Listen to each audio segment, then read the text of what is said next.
episode of How to Run a Successful Business and Still Have a Life.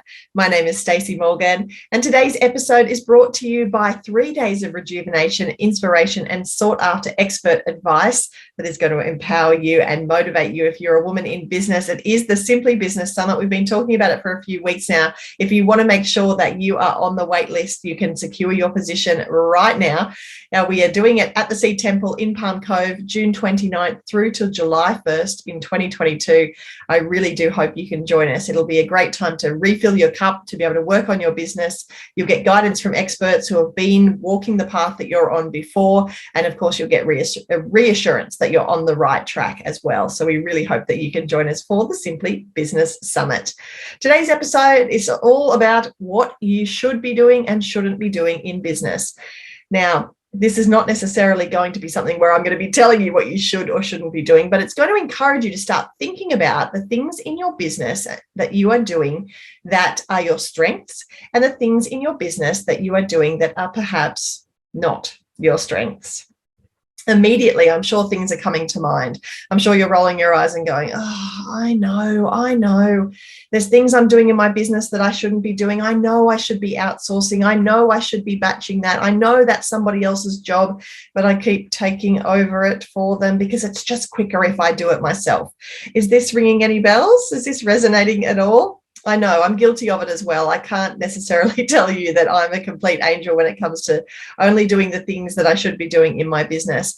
But I tell you what, it has been a really big game changer for me in running my own business when it came time for me to actually take a step back and delegate some things to other people, to delete some things off my to-do list, and then to really get stuck in and do the things that I'm really good at. So let's start thinking about those things that you're really good at. If you have done any kind of personal development with yourself to understand your own personality, to understand your own learning styles, to understand how well you work, what ways you work best, and how to use that to benefit your business, then I encourage you to start there. A great place to start is doing things like the Enneagram or a DISC profile to understand exactly how your brain works and how you like to work best. It's also really important if you run a team, if you're leading a team, to be thinking about those things in the context of the people around you as well. That will give people a better understanding as to how you work as a leader, but it'll also give you an insight as to how they work, and so how you can make sure that you are serving them as best as your team members. But let's start by talking about knowing yourself. So for me, my great example is that I'm not good at details. I'm really big picture. I love strategy. I love talking about how we're going to do things and what we're going to do. I'm not a big fan of the doing of the things. I'm not a big fan of making sure that all of the T's are crossed and all the I's are dotted.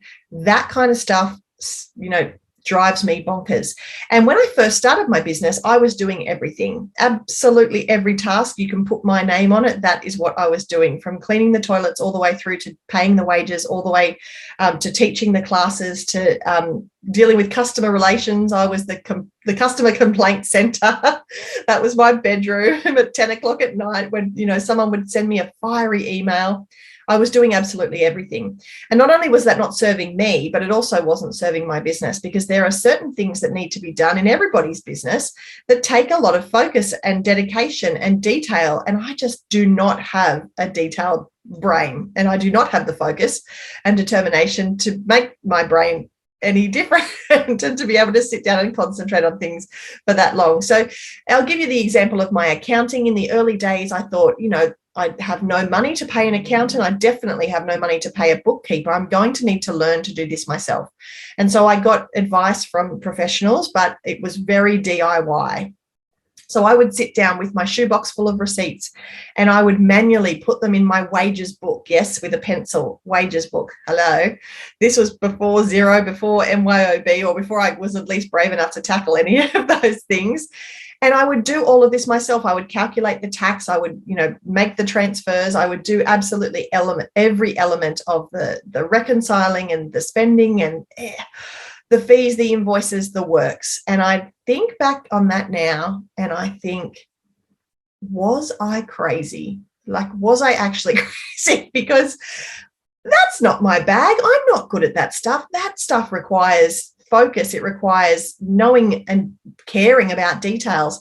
And I just don't have that in my personality. So whilst I did it for the first 2 years of the business, my gorgeous business mentor, Glenda Hamilton, was the first, what was one of the first things she made me do. She came to my first meeting with my accountant. She was sitting next to me. She was not going to let me get away with kind of half doing this. She was there to ensure that I did it the whole hog. And boy, did it make a big difference in my business. Boy, did we get on track. Boy, was it better for my team because they were, being correctly paid, and they were, getting the right amount of superannuation. And we were able to make sure that customers were getting the correct invoices, that those invoices were being paid. In the first couple of years of the business, I had arrears that you would not believe. If I told you the figure, you'd fall down of the amount of money that was owed to me and owed to the business. And that I was just kind of sweeping under the rug because it was just one more thing on the list of things to do that I wasn't good at. And so I didn't want to do it. I wasn't going to call people and ask them for money. That was not my bag.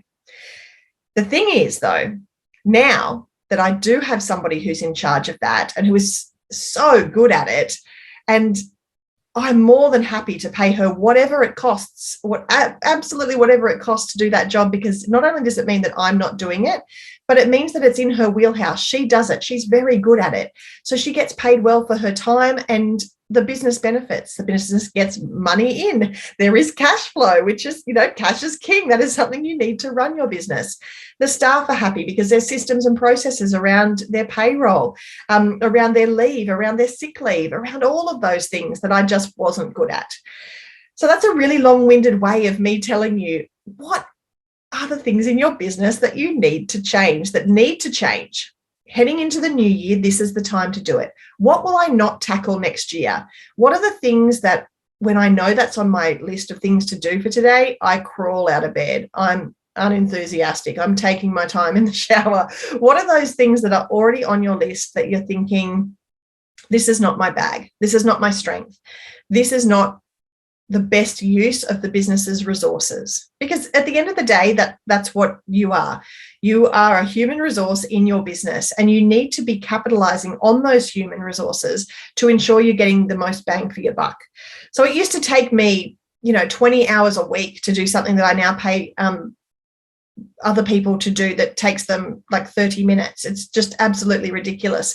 And that time that I used to spend doing all of that, I now focus on doing the things that I'm good at and the things that I enjoy, like figuring out where we're going to perform next and who our guest artists are going to be, and what exciting disco theme can we have for the kids coming up next year. All of those fun things that I really enjoy in my business.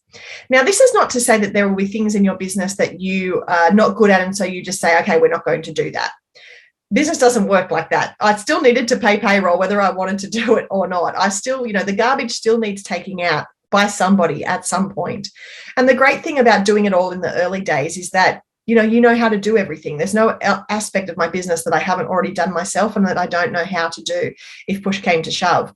But the thing is, you want to be able to figure out what you're good at, where your time is best served, and then be able to outsource the rest, because there are people who are so good at the things that you're not good at. And you denying them of the opportunity to do that in your business, well, that's just unfair. So heading into the new year, I want you to have a think about the things that you love, even if it's just right now. Pull over the car, write a list. Give me 10 things that you do in your business that you love. Give me 10 things in your business that you do not enjoy. And then see if any of those things match up. If you write down things like scheduling social media posts, doing Insta stories, updating your LinkedIn profile, if you've written all of those things, well, hey, those things are kind of interlinked. Those things could be a role for somebody. That could be a marketing coordinator. It could be outsourced to a marketing professional. It could be done by an intern that you bring in next year. Those things are things that are linked together. So when you make your list of the 10 things that you don't like doing in your business, see if any of them match up. See if any of them can be connected, and see if you can find somebody existing on your team. And that's how it started with me. I looked inside the four walls of the business. Who do we have here that could be good at these things that could help me out? So look internally first, And then if you can't find someone, be brave, step outside your comfort zone, put it on your Facebook page. You don't have to go to Seek and put a job ad and start interviewing people. You just need to put it out into the universe, put it on your Facebook profile, go to that barbecue. And when someone says, what have you got going on in business this week? Mention it. Well, actually, I'm really on the you look out for a marketing coordinator. Do you know anyone who's looking for work in that area? Do you know anyone with that expertise? You will be amazed at what comes back at you when you start putting that kind of thing out. So I really want you to start by thinking about those things that you are good at and that you want to be doing in your business, and then making some progress, taking some small steps so that in 2022, you are not doing all of the things that you are currently doing. And instead you have people who are better served doing those things in your business and helping your business grow. I talked before about doing and delegating and deleting. So we've talked about doing the things that you want to do, the things that you're good at, making sure that you're using your time wisely. We talked about delegating. So delegating those things that you're not good at and giving them to somebody else. And then the final piece of the puzzle is delete. Are there things that you're doing in your business just because you've always done them? Things that don't necessarily need to happen, but you've always done it. So you think, well, we better keep doing that. With COVID and the state of the world and the way this year has gone, this is the perfect opportunity to mix things up, to change your mind, to be able to say, actually, no, we have done it that way in the past, but we're not doing that anymore. From this point onwards, we're going to do it this way instead. This is the perfect time. Have a think about those things that you are doing just because you've always done them, and see if you can delete them off your to-do list altogether. Delete them from your position description, delete them from the role, or make a change that, maybe something new needs to come in, and put somebody in charge of that new thing that's happening and delete the old. This is the perfect time to shake things up in your business, and I encourage you to be brave and do just that. This episode has been brought to you by the Simply Business Summit. If you would like to join other like-minded businesswomen in Palm Cove, come on, it's going to be sensational. It'll be the middle of winter, so it's going to be 27 degrees and sunny where we will be. Will you be with us? Because we're going to be by the pool with a cocktail in hand. Well, we're not, obviously learning as part of the summit. So if you'd like to join us, then you can make sure you check out all the details now. It's all up at simply stacymorgan.com. And of course, it's not just about time away and sipping cocktails. It's going to be taking time out of your business to focus on building the foundations in your business, so that you can go back to your business knowing that you have some really, really strong goals. You have some strong foundations set in place that will help you increase your profit and then grow the business so that you can have the lifestyle that you deserve.